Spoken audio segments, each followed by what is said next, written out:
Assalamualaikum warahmatullahi wabarakatuh. Apa kabar Sobat Tani di Kota? Semoga sehat dan bahagia selalu ya. Amin. Bang Tani kali ini akan membahas satu pertanyaan di Telegram. Jadi ada satu pertanyaan unik. Bang, kalau mau ternak bagi pemula, enaknya mulai dari mana? Dari telur tetas, dari DOC, atau dari ayam indukan, atau bahkan pulet? Nah, Bang Tani perlu juga pendapat Sobat Tani di Kota. Nanti bagaimana menurut Sobat Tani di Kota? Apa yang sebaiknya dimulai dari pemula? Dari 3 hal itu, dari telur tetas, dari DOC, atau dari ayam yang sudah gede. Nanti Bang Tani akan uraikan pendapat Bang Tani di sini.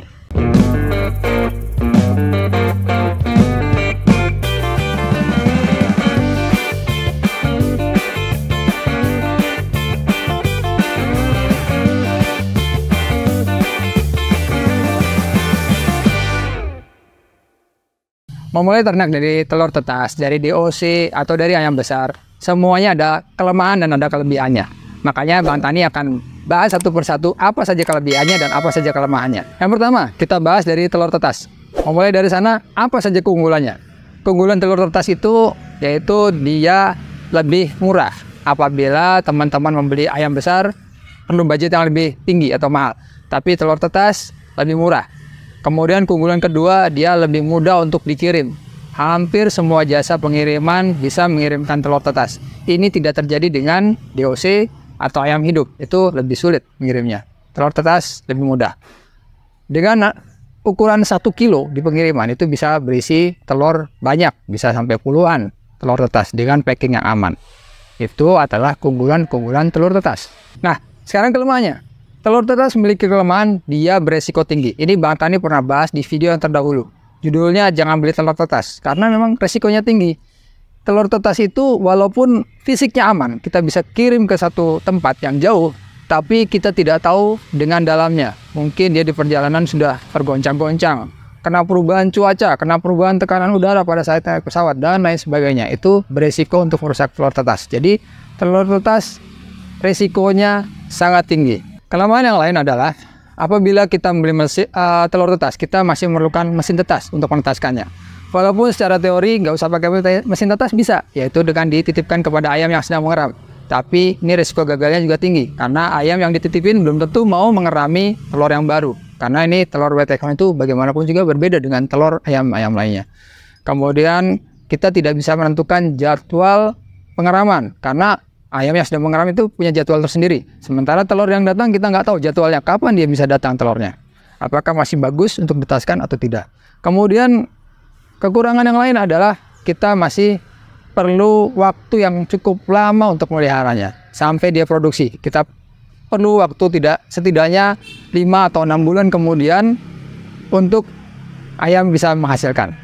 Kelemahan lain adalah kita tidak bisa menentukan jenis kelamin dari ayam karena kita dapatnya telur random. Kita mana tahu ayam itu jantan atau betina. Kemudian dari situ kita juga nggak tahu mana yang akan menetas, yang jantan atau yang betina. Itulah kelemahan-kelemahan yang didapatkan apabila kita memberi telur tetas. Jadi menurut Bang Tani, memilih telur tetas untuk memulai ini merupakan risiko yang sangat tinggi.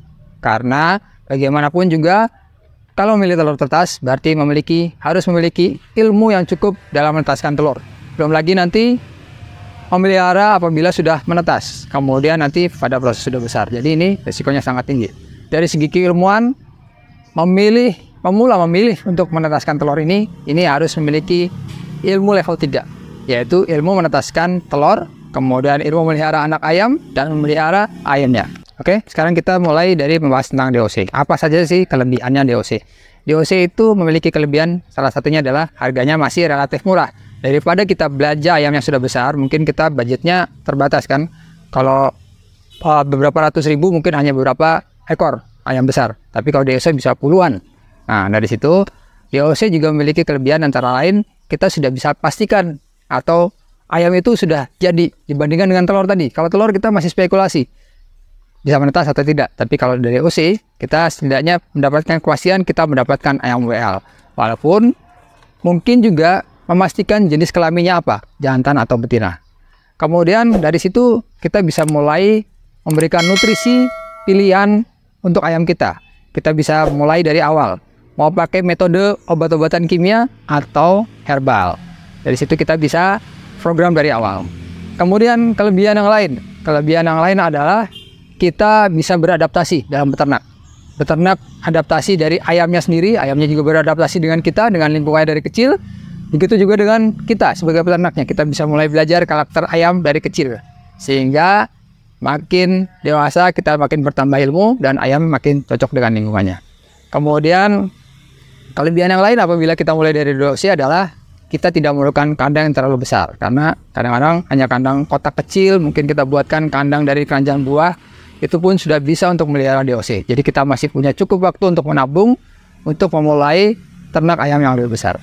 Kita lanjut kepada kelemahannya. Bagaimanapun juga DOC juga memiliki kelemahan. Dia adalah makhluk yang masih kecil, masih belajar.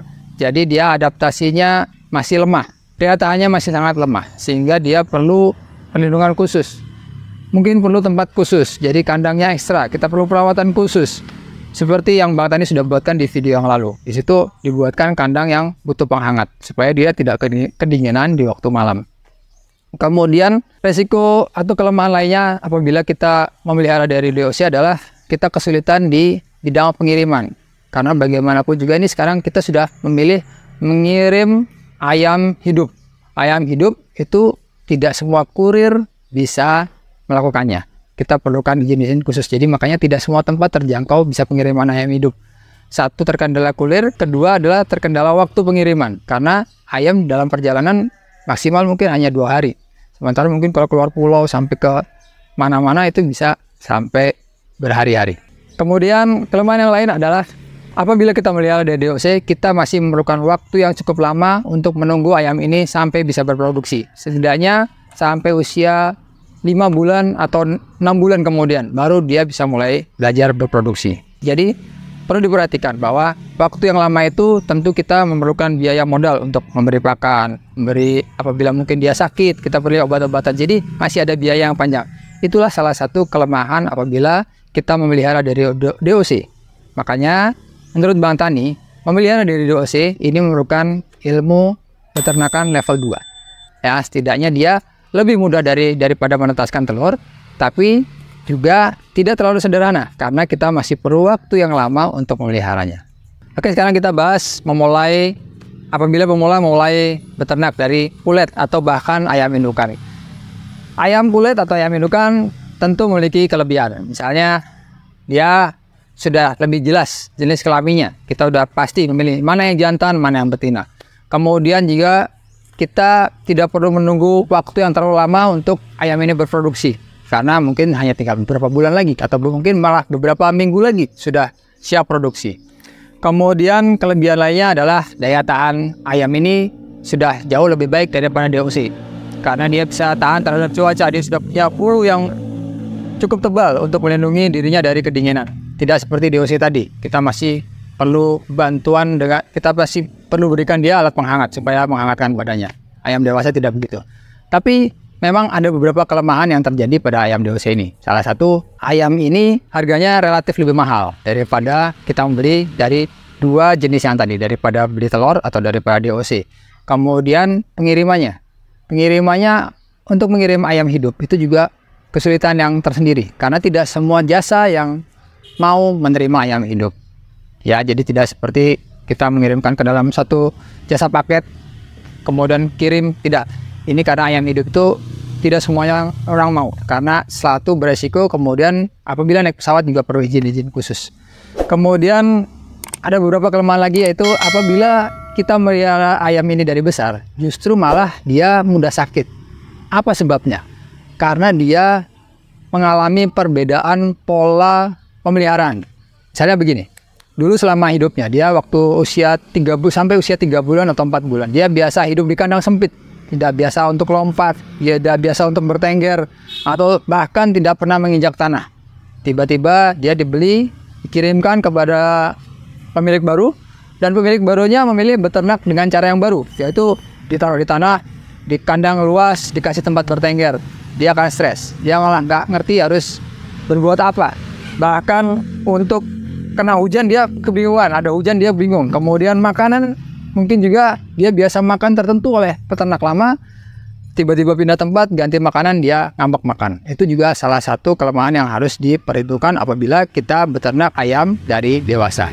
Tapi bagaimanapun juga, beternak ayam lebih dewasa ini atau pulet atau bahkan indukan, ini menurut Bang Tani hanya memerlukan ilmu peternakan level 1. Kita cukup beternak seperti sebagaimana ternak ayam lainnya, ayam yang sudah besar. Kelemahan yang lain apabila kita melihara dari ayam besar atau bahkan DOC tadi, mereka mengalami proses pengiriman di perjalanan.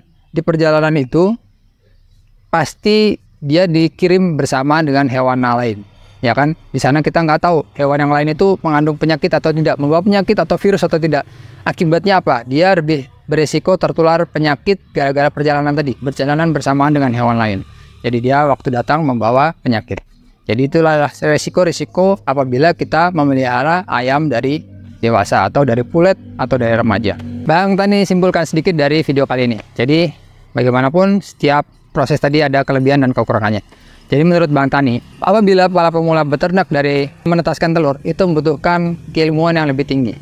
Jadi menurut Bang Tani itu adalah level 3. Kalau Bang Tani boleh sarankan, apabila kita ingin memulai ternak dengan menetaskan telur, sebaiknya adalah berasal dari telurnya sendiri, jangan beli. Karena bagaimanapun juga sangat jarang menetaskan telur, apalagi bagi pemula. Sangat jarang menetaskan apabila sudah datang telurnya, 100% telur itu berhasil menetas. Itu sangat jarang. Sebaiknya menetaskan telur itu masih memerlukan eksperimen. Apakah suhunya, apakah keadaan lingkungannya sudah sesuai, bagaimana dengan mesinnya, dan segala macam hal yang perlu dipersiapkan. Masih banyak perlu percobaan. Jadi sebaiknya kita coba dari telur kita sendiri, jangan membeli. Itu yang Bang Tani sarankan. Kemudian dari DOC. Dari DOC menurut Bang Tani adalah level menengah.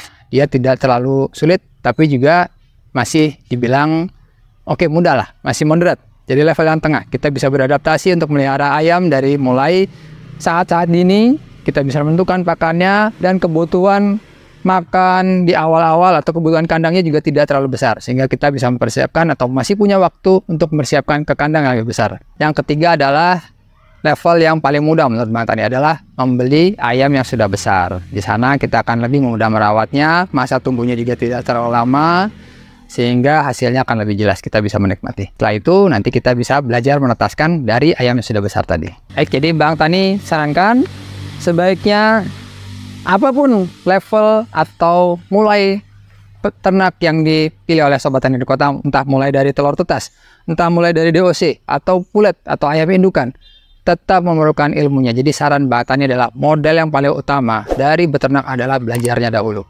ilmunya dahulu. Karena setiap fase-fase tadi perlu ilmunya. Makanya Bang Tani juga sudah buatkan program pelatihan khusus untuk beternak ayam wet leghorn ini bagi pemula. Kita di sana akan membahas mulai dari telur, mulai dari ayam remaja, mulai dari DOC, mulai sampai ayam indukan, sampai produksi, bahkan sampai ke pengiriman. Nanti dibahas juga tentang pakannya dan lain sebagainya, sana detail. Dan yang membahas adalah orang yang sudah sangat berpengalaman di bidangnya, sampai berpuluh-puluh tahun, atau puluhan tahun, atau 10 tahun dia sudah beternak ayam wet leghorn ini, sehingga ilmunya sudah sangat mumpuni. Nanti apabila teman-teman ingin memerlukan informasi yang lebih lanjut, teman-teman juga bisa akses di www.tanidukota.com. Di sana banyak artikel-artikel yang tidak dimuat di dalam video, atau juga tentang informasi-informasi pelatihan, atau juga nanti membeli produk-produk Tani di Kota yang ada. Akhirnya, jangan lupa untuk selalu bersyukur. Bersyukurlah dari hal-hal kecil, sehingga hal besar akan datang pada kita. Sampai ketemu di video Tani di Kota selanjutnya. Wassalamualaikum warahmatullahi wabarakatuh.